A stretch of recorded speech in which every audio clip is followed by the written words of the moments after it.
Aj napriek tomu, že v zábavno-obchodnom centre Max v Trenčine prebieha rekonštrukcia, tu deti 1. júna oslavili svoj sviatok.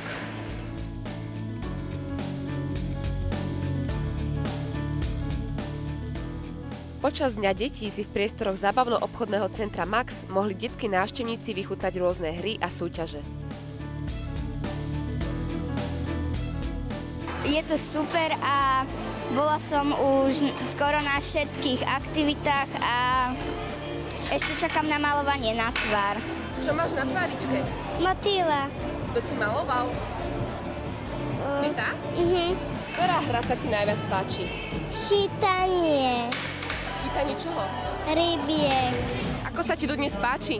Dobre to bolo. Vyskúšala. Vymalovávanie, chytanie rybiek.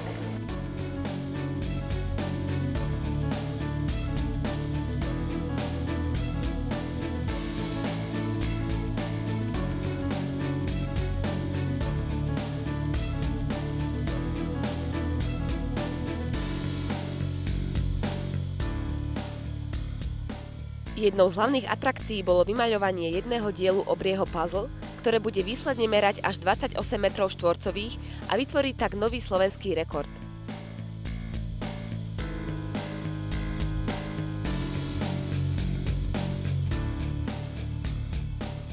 Najväčším lákadlom Dňa detí v zábavno-obchodnom centre Max však bolo hudobné vystúpenie Diany Kalašovej spojené s autogramiádou.